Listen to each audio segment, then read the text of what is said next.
narito na ang nagbabagang balita. Ako nga pala si Larish Jaisal Vertusio Cruz. Ako naman si Jenica S. Reyes. At ako naman po si Margo Daniel Torres. Ihahatid natin ang balita sa araw na ito.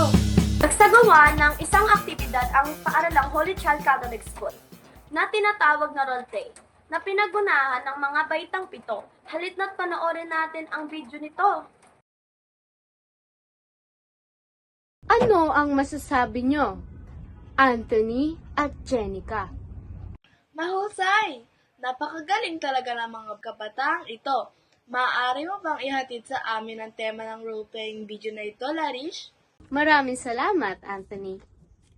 Ang ibig sabihin lang naman ng role-playing na yan ay pagtulong sa mga mahihirap nang ipinahihiwatig ay tulungan ang ating kapwa at huwag tapak-tapakan, maliitin at husgahan. Ang masasabi ko ay mapupunlatan ka talagang aral dito na may dapat ay pangalaban mo ang kapwa mo, hindi porket nakaunlad ka na sa buhay ay dapat mo silang malitiin. Dapat ng tao ay nagsisimula sa ganyan. Ikaw, Margox, ano ang masasabi mo? Di mo kailangan maliitin ang kapwa mo.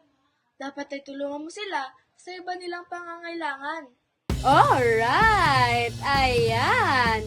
Salamat, Jenica at Anthony. Yan ang balita ngayong araw. Para sa lahat at para sa bayan! Ako po si Larish Jaisal Cruz. Si Jenica S. Reyes. At ako naman si Margo Daniel Torres. At muli, ito ang balita ng bayan.